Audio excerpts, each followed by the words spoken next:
what I intend to talk about is this.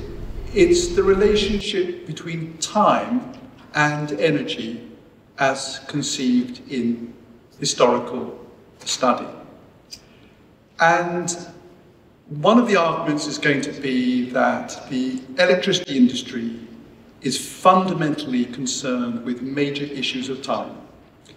So the first characteristic of electricity is that the investments are of very long durée. They last a very long time. That for much of the period we're going to look at, you can't store electricity output.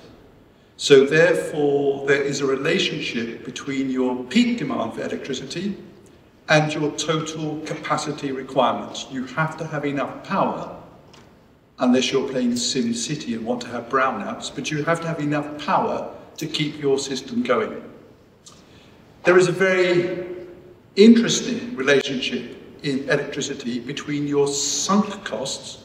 So these aren't fixed costs. They're not like this room where they have a second-hand value. These are sunk costs in power stations, in pylons, that have no second-hand value. Those are very high, very upfront, but you also then have very low, quite often low variable costs. The cost of producing 1 more kilowatt hour is often extremely low.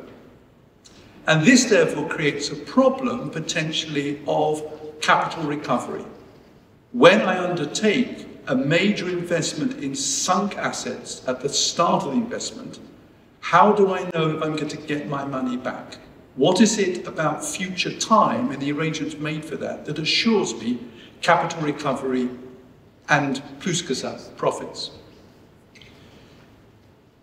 So that's really the time characteristics of electricity, but I'm also going to argue here that electricity itself shapes the time characteristics of the environment, the framework in which it works. And I'm going to argue here that when you look at governments in general, particularly as you progress through the 20th century, many of the lessons they learn in electricity, they apply to public expenditure in general. They apply to hospitals, nationalized industries, etc. And that not only am I going to show that, I'm also going to show how major changes in the institutional frameworks, for example, the move from regulation to deregulation in the United States, from nationalization to privatization in the UK, those themselves change the nature of the time risks affecting electricity. Sounds complicated, it's not really. So let's start with the demand side. Let's look at the demand for electricity, which in the post-1945 period in a country like France grew 7% per annum, so doubled every 10 years. But let's look in particular at the time aspect, which is the structure of demand. What is the relationship between the peak demand for electricity and the average demand for electricity? Because it is the peak which determines your total capacity requirements. Now, if we look at France, where great theoretical advances were made in the pricing of the peak, we have to look at the work of Marcel Boissieu. Marcel Boissieu was a great ingénieur economist coming from the X school, the Grande École. And Boissieu, in 1956, introduced peak hour pricing in France. So the tarifaire goes through in 56 and is applied in 1958. Now that might seem logical. If you have a peak hour structure of demand and you want to get the peak down, the obvious response is to price the peak, to have peak hour pricing. What I believe now in Uber economics you call surge pricing. You peak hour pricing. But as we're going to find out, it's quite curious that Boissieu was able to do this, because the United States never tried this, and as we're going to find out, Britain completely failed to do this. So what was it about France in the post-war period which allowed economists to apply economic theory practically to an industry? And I think there are two reasons. The first is the context of post-1945 France, that having been invaded by the Germans in 1870-71, 1914-18, and then again in 1940, a lot of the conversations in the, difficult to say here, let's call it occupied France, not getting into the extent of what happened to France during the war, concerned, how do we stop this happening again? And a clear relation was drawn between military security and economic security. That one of the analyses done was essentially that France was militarily weak because it had been economically weak. And when de Gaulle comes to power, the liberation of France, he really encourages the setting up of a separate group of planners, what becomes the Commissariat Général au Plan, which is influenced by economists like Maurice Allais, as Boissieu feeds in later on, and that is very fixed on the idea that unless you modernize the economy of France, you will not improve its national security. And therefore, when, admittedly in the context of Suez, they push for peak-hour pricing of France, of electricity, it's much easier to get that accepted. There is little consideration, if you like, for the people of France. For as de Gaulle wrote in his trilogy, the people of France have let France down. The contrast is with the UK. The UK had exactly the same problem. That peak-hour demand existed, domestic sales to housing, accounted in general for 1/5 of demand, but they accounted for 3/5, 60% of peak-hour demand. Again, economics says, well, price away the peak. But it wasn't possible in the UK. So the economics is the same, but the application of economics varies between countries. So why was it not possible in the UK? The UK, like France, had nationalised its industries in monopoly form. Why couldn't the government, and Hugh Gaitskell was minister, why couldn't the government say to the electricity industry, you have to raise your prices at the peak because in a rationed economy, we don't have enough resources to build more power stations? Well, Gaitskell did say that, and the electricity industry said no. So we have a situation in which a nationalised industry, publicly owned, refuses to do what the government wants it to do. Why did electricity do that? Because at the time, Britain, which was held to have won World War II, with considerable help from the Americans, but let's move on, Britain wanted very strongly to not repeat the mistakes after World War I, to actually create homes fit for heroes. The Beveridge Report of 1942 is in a sense an implicit contract with the people. So in Britain, it's not that the people have let France down, Britain down, it's that the people need to be rewarded for victory in war. And therefore there is a huge, for example, house building program in Britain in the post-war years. 200,000 houses are built in the late 1940s, 300,000 houses are built each year in the 1950s and into the early 60s. And each house was, of course, making a one-off decision about how to heat the house and what to cook with, gas or electricity. Gas did not have a peak hour problem because gas could be stored. And therefore the electricity industry, even though gas is another nationalised industry, felt itself in competition with gas, and it simply refused to raise peak hour prices because it would reduce its competitiveness advantage in the new housing market. And so Gaitskell did what he did as a good LSE economics economist. He set up a committee. Governments always do this. And the committee said to the electricity industry, well, surely there exists data on what we call price elasticity of demand. Surely there's evidence to show that if you price, you can reduce demand. And the industry said, well, maybe there was data in the 1930s, but we've lost it.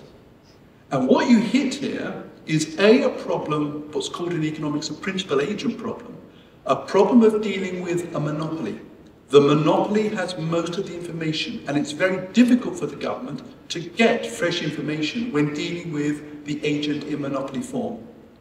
But secondly, public ownership, so nationalisation, has clearly not increased control over the monopoly industry. What it has done has increased responsibility for the performance of the industry, but without enhancing that control. And by responsibility, I mean that Gateskill said, okay, if you're not going to raise prices, I'm going to reduce your funding, so you can't build any more power stations. And the industry replied, well, if you do that, we're going to come out to the national press and say, nationalising Labour government seeks to cut funding of the electricity industry because it wants to push prices up. That's not a very good look for a newly nationalising government. So already by 1948, there begins to be a reassessment of whether nationalisation in monopoly form is a good idea. So that's demand. Demand, a time issue, and already a political economic argument. Let's look at supply.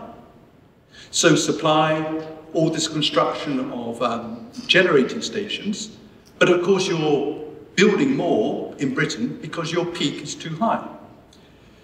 France had a similar debate about how do we think about supply. But the French debate was about how do we want to allocate capital in the future between hydroelectricity and conventional thermal electricity, oil and coal burning. Now, conventionally, and this was also true of the first plan between 1946 and 52, hydro had been favoured, and hydro was important. And the argument for favouring hydro was that it has very long payback periods. That, okay, you do have to blow a hole in a mountain, you do have to create a reservoir if you're building reservoirs, but ever after, every time the snow melts or it rains, you get free electricity. But the productivity data on the comparison of productivity for hydro and thermal clearly showed that thermal was the future. And also thermal released you from constraints as to where you locate it. You could put coal burning stations anywhere you like, so long as they were attached to the grid. And Pierre Massé, who was an important figure in the electricity industry, said, we need to think differently about time. So the hydro works thinks we borrow at 2%, because government can borrow most cheaply, and we then have time, which allows us 100 years to pay back the initial loan. And Massé said, that's the wrong way to think about it. The way to think about it is, what is the most efficient allocation of resources? What, if you like, is the opportunity cost of putting money into hydro rather than putting it into something else? And he said you need to distinguish on risk between the physical life of an asset and its economic life. So physically, hydro will go on forever, but economically, it may prove to be redundant. You may find that technological change makes it redundant. You may find that the areas in which it is situated depopulate. Massé always referred to the English canals. Look, the English have canals, they still work, but no one actually uses them. And so Massé says, what you need to think about is opportunity cost, what are the future returns of investing in A rather than B, and thinking about time, we need to discount back those returns. We need to say, well, they should be earning returns of 6, 7, 8%, therefore 8% returns in 100 years' time means 100, say it's £10, you're going to get £9 back in the year 99, and you just discount back, and you therefore use discounting time to bring you back to what's called your net present value, and on that basis, you stop investing in hydro. The time actually is the risk factor in the hydro, and he completely turns the situation around. And the British watch this. The British actually have a meeting with Massé, and they say, yes, this is the answer to the pricing problem. It's not that we can solve the peak hour pricing, but we can now stop the investment in unnecessary plant because we can apply discounting rates. And the British begin to do that all over the place. So what you have here, and the Treasury introduces, what you have here is what I like to call a change in time. So you move from thinking about how have we invested assets, how have we invested in the past, and what have the returns been on that investment, to now thinking what would be the returns were we to invest in the future. So you move from ex post to ex ante. You're also increasingly doing this on a systems basis. You don't say, what are the economics of that power station? You think, what are the economics of that power station within the context of the entire system? This is now an interconnected system. And you also begin to talk about marginal benefits. What is the marginal benefit of adding one power station or not adding one power station? And the Treasury is so impressed in Britain with this that it begins to apply it to all nationalised industries and all aspects of public expenditure. So to take one example, healthcare. Do we build another hospital? Yes or no? How does it compare with other rates of return? What difference does it make to the system? Marginal analysis, but also within the hospital system, who do we operate on? And the Treasury introduces a system called QALYs, Quality of Added Life Years, in the 1970s, which allocates treatments by ability to benefit. So if there's one liver going, it goes to the young person rather than the old person, because the rate of returns, once discounted back, are much higher for the young person than for the old person. So you begin to get this ex ante, this looking forward in time to see the marginal benefits of what's going on. And to give you the best example, traffic accidents. So people are killed on the road outside.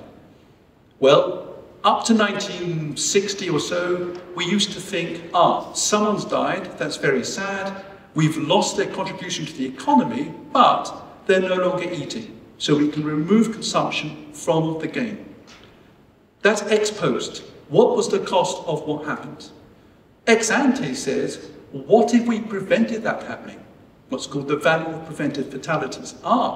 Then we keep the addition to output, and also that person keeps eating, they enjoy eating, they enjoy going to the cinema, their utility rises, and what we find is that in the course of the 1960s, the valuation of life doubles. So there's a huge increase in how we think about the value of human beings because of this change in time. To rush on, nonetheless, a lot of this Treasury conversation has occurred because of rising issues of public expenditure, and that's true of most countries. So what you tend then to get is a further discussion of, well, what is the role of the nationalised industries in general? How are we managing them? And there begins to be a clear separation between nationalisation as a form of ownership, public ownership, and nationalisation in monopoly form. So it's not, is there a role for the state? Or there is a question, is there a role for the state? But the second question is, in what form should that state role take? And there begins to be increased interest in the introduction of competition. Can we actually get, in these contestable markets, more competition going, which would negate some of the previous effects of monopoly? But this proves to be very difficult. So in 1982, there's just a straightforward attempt to open access in oil and gas to private companies. And it doesn't work, because the dominant companies, the public companies, are simply too dominant. They control too much of the industry. Then there is the privatization of the telephone system and the gas system. So the two profit-generating sectors were sold first. That's what you do when you privatize. But despite the best intentions, they were not privatized into competitive form. British Gas was privatised as a monopoly, and telephones went as a duopoly. It wasn't that the government didn't want to introduce competition, it's that it wasn't able to do so in the time given because the industry would not cooperate with it in breaking itself up. Why would turkeys vote for Christmas? Managers simply said, why would I vote for you to make my life more competitive? I'm currently sitting in a monopoly. Yes, you can privatise me, and I'll take the very high salaries required by international CEOs, but I'm not helping you introduce competition. A principal agent problem, and therefore you did not get changes in market structure along with changes in tenure of ownership. So when it came to electricity, they decided to do it differently. They said, we'll break up the industry into 7 generating companies before we privatize it. But privatization, the 7 generating companies, would involve nuclear power. And the question then arose, so who's going to take the nuclear plant? Now, some of the nuclear plant was leaking, some of the magnet reactors were corroding and just radiating quietly in a corner. But the real problem with nuclear was, what were the decommissioning costs of nuclear in the future? So over time, what is it going to cost to decommission these power stations? And the government, which had always said that these costs were covered, it was prepared to lie to Parliament, was not prepared to lie to stockbrokers and their lawyers. And it said, we don't really have these costs covered. Now, a similar situation was going on in France. France was also talking about public expenditure. There was the famous NORAC committee in 1966 to discuss. But the key difference here is that the people who were appointed to head up these committees often came from EDF itself. Why? Because EDF had shown that it was rational in the introduction of peak hour pricing. It had shown it was rational in the treatment of investments, the use of discount rates, and therefore when the government looked for, if you like, a rational approach to public expenditure, it appointed EDF leaders. And on the basis of this, EDF made a very important change to the structure of public ownership. It was going to stay in public ownership, but it was allowed to raise money on the international capital markets to fund its operations. So public expenditure arises out of public finance constraints, but one way to release that is to raise money on the international capital markets. But you have to trust the industry to be competent enough to do that. And French public opinion and the French government was prepared to do that. The British government was not, because of course the electricity industry had been nothing but obstructive. We might skip over, okay. So what I was going to say about nuclear power in Britain is that you had 7 companies, no one wanted nuclear power, so the government said, let's have 2 companies, you can have nuclear power. The stockbrokers still wouldn't buy them, they wouldn't buy it, the emerging banks wouldn't underwrite it. So the British government pulled nuclear power out of the initial privatisation issue. But the British government still wanted to have competition. So it introduced under its regulator, Stephen Littlechild, something called the pool, where everyone bid in time, so you divide the next day into 48 half hours, and everyone makes a sealed bid for each half hour. So I will supply you for this much between 2:30 and 3 o'clock in the morning. I'll supply this. And you draw your supply curve out of that. Great idea in theory, rubbish idea in practice if you only have 2 companies. And by this time, Britain only had National Power and Powergen, and they didn't talk to each other, they didn't collaborate. What they did is they simply knew that the supply price, that the ultimate price would be the point at which the supply curve, the demand curve intersected. But if you were to take some of your less efficient plant out of the top end of the supply curve and put even less efficient plant in, the supply price would rise. Therefore, what's called the system price for the entire operation would be higher than it otherwise would be. Later on, Enron were to discover how to do this as well. You simply reduce supply and the price goes up. So that then means you can manipulate the supply price of electricity. Not a very good idea, difficult in practice because of the structure of the industry. Well, to press on, what then of the United States? Oh, God. So we've got to whiz through now. So the United States, of course, had never engaged in any of this. It had never engaged in pricing. It had always had rates of return. Except, of course, that itself began to be challenged as oil prices rose. If you regulate returns and rate of return on capital, that's fine. So you solve your how do I get my money back.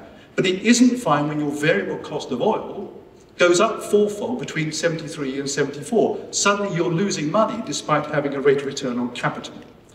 And there's therefore complaints to the electricity industry about what can we do. And the response is, well, maybe you should deregulate. And that's an entire lecture on its own.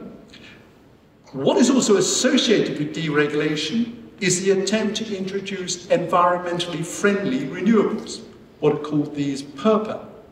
But the question then arises again, so how in time will you recover your money on your renewable investment? Answer: in the United States, you will make the major companies pay you the money they would have paid had they had to introduce conventional plants to cover that amount of output. So you actually fix the price, what we now might call the strike price, on your new investment. Sounds good. Doesn't quite work. Because if you deregulate, you add another risk. Regulation had assured nuclear power of rates of return in the future. Now you've deregulated, so you don't know what the rates of return in the future are going to be.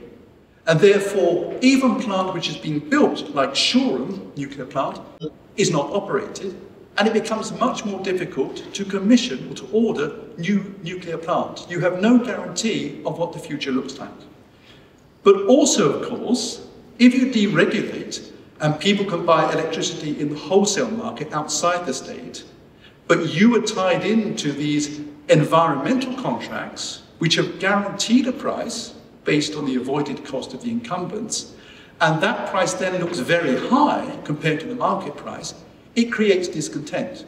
And you have stranded assets, nuclear, and stranded contracts, these renewable contracts. And the outcomes are seen in California.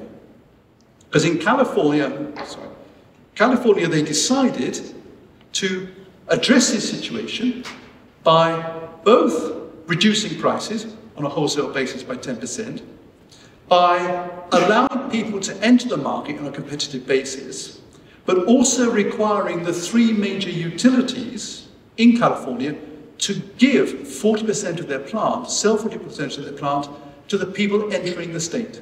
So your competition takes the plant from the incumbents. The assumption was that wasn't a problem because prices were expected to fall. But prices didn't fall, not least because there was a drought and hydro shortages in the north of California.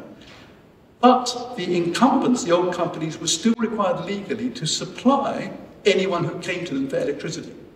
So you have a situation in which, as prices rise, more people come back to the old companies to ask for electricity, but these old companies can now only supply 60% of the market because they've given away, legally, been forced to, 40% of their plant. And therefore, they have to go into the traded wholesale market themselves, and the market is traded by the likes of Enron, who move, well, let's for legal reasons keep it like that, but there are allegations in the film, for example, The Smartest Guys in the Room, that the traders in Enron moved electricity out of the States at crucial points. Whatever the reasons, the price of electricity went extremely high in California, and there were blackouts. And the outcome is that, in a sense, privatization, deregulation effectively stopped in the United States. The contrast is with France, which of course, in a sense, never changed. France continued to go along. I know there was a flirtation with privatization, but France continued to go along with a publicly controlled monopoly. I know it signed European Commission third-party access agreements, but do you really want to enter a market which is 80% dominated by nuclear power with its low marginal costs? I'm not sure I'd be entering that market. So France kept, if you like, accommodating the risks of nuclear, and in a sense, not guaranteeing, but there was greater certainty about what the future returns of nuclear would be. But of course, nuclear itself is now problematic. Can EDF actually deliver all of the power stations it keeps threatening, or keeps agreeing to build? Notably, for example, at Hinkley C in the UK, which is the cost of which and the time horizons of which keep going up hand in hand. Nuclear itself is risky because of technological difficulties, but of course nuclear is also risky because renewables keep rising, and renewables have a very low marginal cost. And renewables will ultimately affect the system price of electricity, and the system price of electricity has to be considerably higher than the capital cost of nuclear in order for nuclear to get its money back. But of course, there are no guarantees anymore for nuclear as to what its future will look like. So coming into, and this is my final slide, please, coming into the environmental period, time is going to be incredibly important in thinking about the energy markets, electricity, but also you have to think about the framework in which time and its risks are accommodated by government. Governments really have to step back into electricity markets. They're too important to be left just to run themselves because the risks related to time are much too high.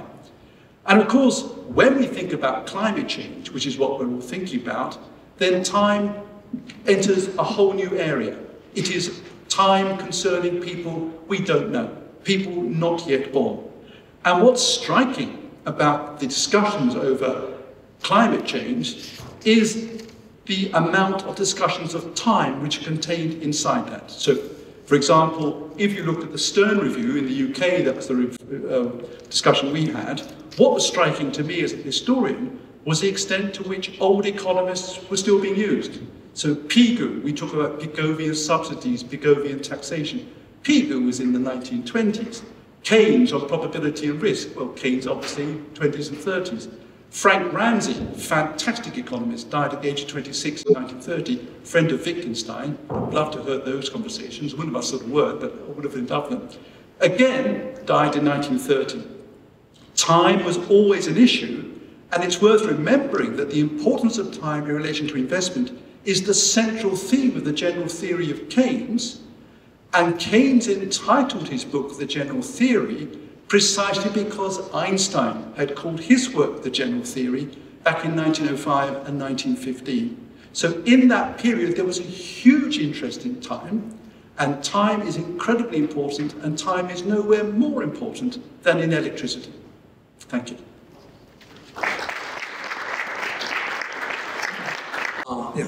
Andreas Rüdiger, INRES. Thank you very much for an impressive presentation with really deep insight, and it comes clear that you're really into all of this. I've got two somewhat unrelated questions. The first one is, I imagine finding all the information is kind of cumbersome, collecting all those, and some of the information doesn't appear to be readily available. So I stumbled across one number, which is the 200 billion court costs to clean up the mess in the US. Are these numbers publicly available, or are they compiled, or what kind of resources do you use for that matter? Yeah. These are the follow-up costs of nuclear energy, and I think they're important to consider. That's absolutely central question. I've got two responses. The first is, I did do a lot of archive work in France, so I've got lots about pricing and the approach towards investment. Until you come to nuclear power, the Mesmer plan, and you're thinking, so how was discounting applied to nuclear? And I went, researched in Paris, went to Fontainebleau, the Ministry of Industry. I cannot find a thing. I don't know what, clearly, Marcel Barthou was in charge at the time. They must have been long discussions, so I would like to see those papers too. With nuclear, so the decommissioning costs of nuclear have always been a little unclear. And I would say that even if we accept the basis on which they're currently calculated and provided for, that basis is flawed. And the reason I say that is that I have looked at the papers on the English and Welsh electricity industry, and when it was privatized, they put money aside into what's called a segregated fund to deal with the cost of decommissioning. But when you look at that decommissioning fund, it's predominantly invested in bonds. And bonds are expected to go along at 3% per annum. So they will double in value every 24 years. But you have to remember that what you're trying to insure for is damage to human beings, property, etc. And if you have economic growth, say at 3%, which you think is your rated bond, it is likely that the value of human life will rise faster than 3%, because, both on an ex-ante basis, because people simply on the basis of economic growth become per capita more valuable, and they become even more valuable when they are clustered together in cities. So my expectation is that even if you just left it as it was, the provision made for dealing with the damage to people, say in 20 years' time, will prove to be inadequate. And I find the other feature of decommissioning and the treatment of nuclear waste, something else I'm writing about, is that economists still apply discounting to the cost of nuclear waste, i.e. we can discount the cost of handling that because technological progress will enable us. But I'm thinking, but if the bill you're trying to cover in the future is itself rising at 4 or 5%, then discounting is a very flawed approach. So, quite apart from all these other problems with nuclear power, that time aspect I think is crucial. I think we don't think properly about the true cost of nuclear waste. The other question would be to the contemporary approach. As a historian, you have the benefit of looking at something that is already consolidated. The approach for today to anticipate costs would be the leveraged cost of energy as you take into consideration all the things that you can integrate, including costs of financing over whatever period of time. What you've described so far is the lack of consideration for risk of competing technologies or evolution of society and the like. So is there anything that can be constructively suggested to get a better grasp on this leverage cost of energy? Okay. I think we're just beginning to think about creeping towards, if you like, a more holistic view of what risks and damage look like. So we are seeing work, for example, in the area of natural capital. So we've had committees on natural capital, and in a sense we're beginning for the first time to think about the stock of the world and not the flow. So economics is primarily about flow, supply and demand is all flow, but what about the damage you're doing to the assets you have? So I think that is coming, but coming very, very slowly. My hunch as to what we have to do is we do have to incorporate all those future costs, but at the same time we do need investment. And I think we're going to have to go back to an American 1940s, 1950s, 1960s style of regulation, that we guarantee rates of return on investments if they are deemed to be sensible. Now that, certainly in the UK, is going to require an ideological turn, because we have bought into this, or the market works, except the market doesn't work. I mean, Hinkley C was in fact offered a rate of return. It was offered what's called a strike price, but it wasn't a competitive market price, because a free market will not deliver nuclear power. That's the other point. So I think we need to go back to thinking about regulated rates of return on assets. But I don't think that's just applied to energy. I think it's applied to infrastructure. So you have this absurd position where in the United States, you have infrastructure which is in very poor condition and needs replacing, etc. And you have this surge in private wealth. You have very high standards of living for many people and not for others. But the prime function of government, which would be looking after infrastructure, seems to be a point of fallibility.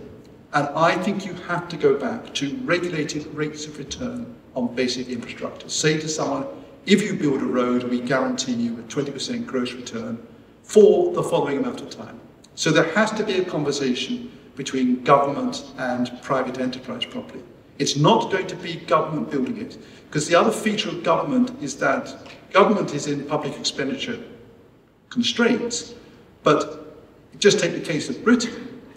In the 1950s, 1955, over half of all investment in Britain was by the state. Nationalised industries, housing, etc. And even if you strip out depreciation, I think net public investment peaks at around 6.8% of GDP in 1967. By the year 2000, it's zero. And that's because within public expenditure, the share taken by Social Security trebled, and the share taken by health doubled. So within public expenditure, other programs are taking the share, and investment is being pushed out. It's why the British government in part went for privatisation, because it said we can no longer fund this. Hence my allusion to the French, who said, well, we can fund it if we go to the capital markets.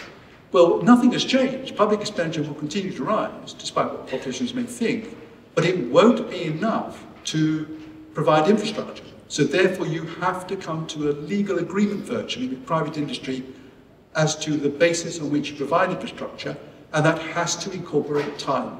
It has to say to them, we guarantee you cost of recovery, cost of capital recovery plus profit.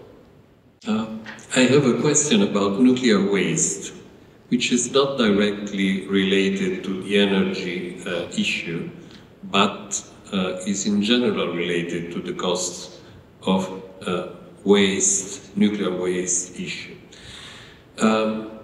Nuclear waste is not only created by the production of electricity, because nuclear applications are connected, directly connected to health issues since the beginning of it. So nuclear waste is something that anyway has to be addressed, because there will, even after the decommissioning of nuclear electrical power station, we are still going to have the problem of nuclear waste created by the health system. And so the two things are connected, because one of the problems of nuclear waste is that no one wants nuclear waste deposited in the backyard. So this is also a problem. Yes, I think, well, as I say, I think nuclear waste is inadequately funded in the present in return for the future. I also think that nuclear waste really hits some deep philosophical problems. There's a very good, sadly died a couple of years ago, philosopher called Derek Parfit. He wrote Reasons and Persons. And he argued that there is something immoral about, so he has the example of I think a child of 6 who goes to the woods and treads on a piece of glass and cuts her foot in 100 years' time for a piece of glass you left there today. And he says, the way we think about this in economics is we treat that injury in 100 years' time as of less value than it is today. And he says, well, A, that is just immoral. That the girl is still a girl of 6-year-old who has a cut foot. Why do you think differently about time and damage in that sense? And I think that is true of our approach to nuclear power. I think we still fail to pick up the true costs of that. But I would take it even further. I would say the implication of what I've been saying about the use of ex-ante approaches is that we wouldn't just say, oh, the girl of 6 has been hurt. We would say, yes, the girl of 6 has been hurt, but how economically important is she? So when we think about road improvements, we say, who is it who is getting hurt? So we don't, for example, improve safety on pavements, sur les trottoirs, because that's old people and very young people of limited economic value. The young have not had much human capital, and the old, well, they're the old, they're finished. We improve safety on motorways. When we allocate resources in health, we favour the young and the reasonably fit. We don't worry so much about the old and the less fit. So even within our approach to how we think about damage, we also distinguish between individuals. Now, you're right that nuclear waste does not distinguish, but I bet the system will distinguish in who it treats and who it does not treat. So I think there are deep philosophical issues here about how you think about damage in the future in relation to the present.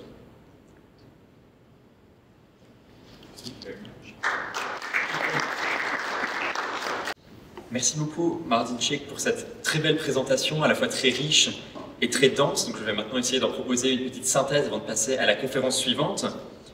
Votre question de départ était comment le temps a-t-il joué dans les politiques énergétiques des gouvernements et sur les marchés de l'énergie depuis 1945.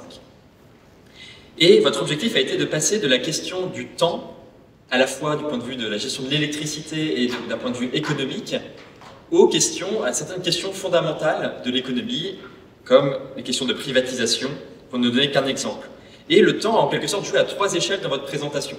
d'un point de vue d'abord historique. Vous avez vu différents cas de figure dans différents pays. Vous avez adopté une approche comparative avec 3 pays, donc France, Royaume-Uni et États-Unis, mais également le temps pour l'électricité, puisque vous avez montré que le temps était un facteur extrêmement important sur les marchés de l'électricité, puisqu'il n'y a pas seulement les questions de production, il y a également les questions de stockage, de distribution, et le temps du point de vue de l'investissement économique. Lorsqu'une somme d'argent est mise dans des infrastructures, à quelle échéance de temps est-ce que j'ai une chance de récupérer cet investissement, et quelles sont les données qui pourraient changer la donne, la mise qui fait que je ne récupérerai pas ou que j'aurais perdu des opportunités en faisant cet investissement. Donc, à partir de ces 3, disons, rapports au temps dans l'économie, vous avez essayé de montrer en quoi est-ce que des questions comme nationalisation, privatisation, régulation, dérégulation ont été historiquement influencées de manière majeure par cette prise en compte particulière du temps que nécessite le développement du marché de l'électricité. Vous avez commencé avec un premier exemple que je vais reprendre, parce que c'était celui qui m'a semblé le plus parlant, qui était le problème de la structure de la demande d'électricité dans un pays, avec une donnée qui est capitale, qui est le rapport entre le pic de consommation et la consommation moyenne de l'électricité dans un pays. Pourquoi? Simplement puisque c'est le pic de consommation qui va commander la puissance maximale qui va être nécessaire de pouvoir mettre dans un réseau électrique, pouvoir satisfaire à la demande, justement à ces moments précis. D'où un enjeu qu'on pourrait qualifier de structurel extrêmement important, comment faire pour réduire le plus possible ce pic de consommation. Et ici, votre méthode comparative avec les pays se montre extrêmement révélatrice, puisque vous avez comparé le cas de la France, dans lequel, pour des raisons politiques sur lesquelles je vais revenir, il y a eu la possibilité de diminuer le pic de consommation, avec par exemple le développement de tarifs verts, alors qu'au contraire, le Royaume-Uni a peiné à mettre cette politique en place. Vous avez donné des causes d'ordre politique et historique, disons un rapport différent à la guerre qui venait de se terminer et à l'image que les deux nations avaient d'elles-mêmes à cette époque-là. Et l'idée principale que vous avez voulu tirer de ça, ça a été en quelque sorte d'apprendre de cet événement, de ce cas particulier, un rapport un peu plus systématique au temps en économie. Ne pas seulement prendre un investissement et se demander à quelle échelle de temps est-ce qu'il va être rentabilisé, étant donné ce que je sais actuellement du marché de l'électricité, mais se demander quels seraient les événements qui pourraient éventuellement arriver, en quoi est-ce que cet investissement va influer sur le reste de la structure des réseaux d'électricité dans le pays, de manière à éviter des mauvaises surprises, de manière à permettre d'avoir une meilleure vue, disons, sur le temps long. Un passage d'analyse ex post aux analyses ex ante selon votre opposition. Et cet élément-là a joué donc sur la question de nationalisation, de régulation ou de dérégulation dans les différents pays, puisqu'il a fallu intégrer cette prise en compte du temps de manière toujours plus importante. Et alors je ne passerai pas sur tous les exemples que vous avez développés, parce que ça serait beaucoup trop long, mais vous êtes revenu à la conclusion sur le fait, sur plusieurs éléments importants. D'une part, le fait qu'aujourd'hui, certains investissements qui étaient, disons, sûrs sur le temps long, par exemple le nucléaire, puisqu'on avait une vision sur du plus long terme qui était à peu près assurée, aujourd'hui, la mise avait en quelque sorte changé. De tels investissements n'étaient plus forcément aussi assurés qu'ils l'étaient par le passé, du fait des développements, par exemple, de nouvelles énergies vertes, mais également d'autres interventions du temps dans ces prises de décision qu'il faut prendre en compte. C'est par exemple les questions de changement climatique, le fait que le rapport au temps et à la solidarité entre les générations change, puisque nous investissons pour des générations que nous ne connaissons tout de même pas encore, pour éviter des problèmes que nous ne devinons pas forcément toujours. Donc c'était une invitation tout au long de votre conférence à prendre en compte le temps de manière structurelle, de la manière la plus rationnelle possible, et surtout en se donnant les moyens justement de pouvoir agir pleinement avec, disons, en se donnant les moyens de faire ça. Et je terminerai en soulignant ce dernier point de votre conférence, qui était une forme de retour aux sources des économistes des années 1920-1930, en montrant que le temps était un élément fondamental de leur théorie déjà. Une forme de retour, nous avons déjà certaines ressources en quelque sorte, qui étaient déjà pensées dans ces années-là. D'une certaine manière, l'histoire peut nous rendre des services aujourd'hui pour des problèmes que nous nous posons. Merci encore pour votre très belle conférence.